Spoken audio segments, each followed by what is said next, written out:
Lectures, Dr. Maurice Bocay. Mr. Chairman, I want to thank you very much for your kind introduction. It is my pleasure to be among you this evening. Ladies and gentlemen, Assalamu alaikum. There is no human work prior to modern times that contains statements which were equally in advance of the state of knowledge at the time they appeared and which might be compared to the Quran.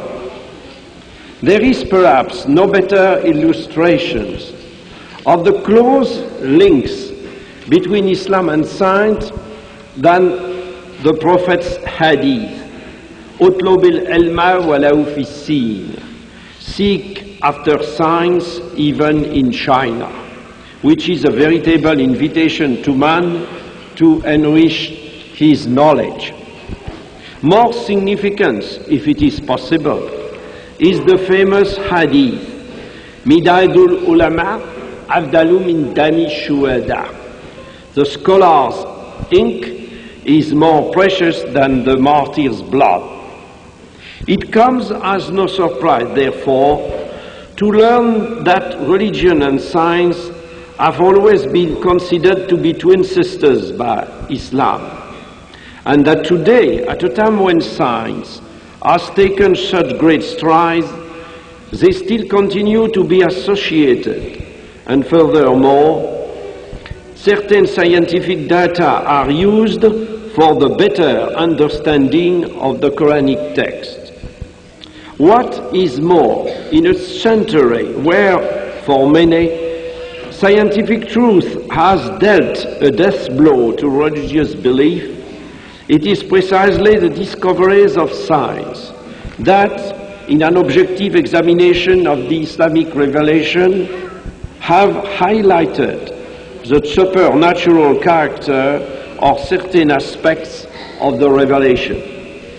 When all is said and done, generally speaking, scientific knowledge would seem, in spite of what people may say, to be highly conducive to reflection on the existence of God. Once we begin to ask ourselves, in an unbiased or unprejudiced way, about the metaphysical lessons to be derived from some of today's knowledge, for example, our knowledge of the infinitely small or the problem of life, we indeed discover many reasons for thinking along these lines. When we think about the remarkable organization presiding over the birth and maintenance of life, it surely becomes clear that the likelihood of it being the result of chance gets less and less as our knowledge and progress in this field expand. To me, it would seem that the scientific progress made in understanding the fantastic complexity of higher beings provides strong arguments in favor of the opposite theory.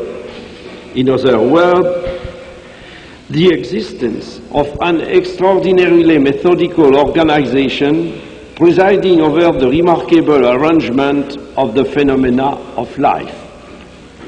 In many parts of the book, the Quran leads in simple terms to this kind of general reflection, but it also contains infinitely more precise data which are directly related to facts discovered by modern science.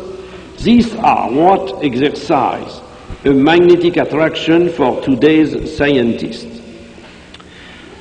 For many centuries, man was unable to study them because he did not possess sufficient scientific means. It is only today that numerous verses of the Quran dealing with natural phenomena have become comprehensible. A reading of all the commentaries, however knowledgeable their authors may have been in their day, bears solemn witness to a total inability to grasp the meaning of such verses.